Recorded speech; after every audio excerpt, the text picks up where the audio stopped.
Maria, come here. Yes, madam. Throw this, then clean the cabinet.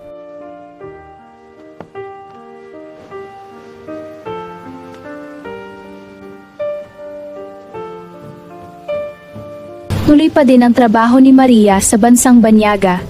Kulang man sa tulog pero pilit pa din kinakaya para sa kinabukasan ng pamilya.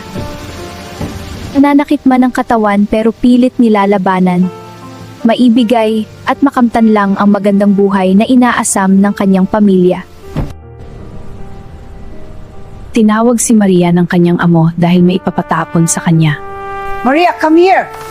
Yes, madam. Throw this, then clean the cabinet. Dahil sa kadamutan ng amo ni Maria, nasira at nabulok na lang ang mga prutas na binili ng amo niya. Dahil sa kadamutan ng amo ko, itatapon na lang ang mga to dahil bulok na, di ko ito ginagalaw dahil nagagalit ang amo ko pag may nawala kahit isa dito.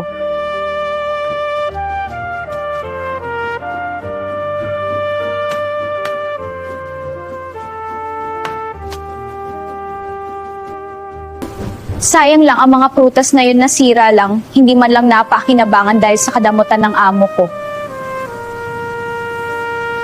Bibili lang ata ang amo ko para painggitin ako sa mga binili niya. Akala naman niya kukunin ko yan na walang permiso galing sa kanya. Napakadamot talaga.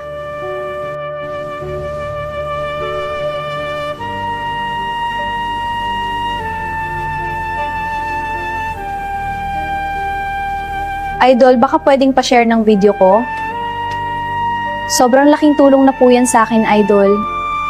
Maraming salamat sa suporta mo sa akin, Idol. Nagpatuloy ang trabaho ni Maria sa loob ng bahay dahil pagkatapos niya sa loob ay magtrabaho na naman siya sa labas ng bahay.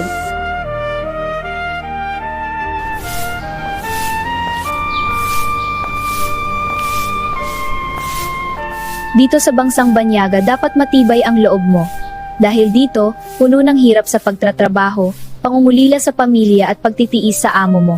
Dapat handa kang magtiis kung may pangarap ka man na gusto mong marating, para lang sa magandang kinabukasan ng iyong pamilya.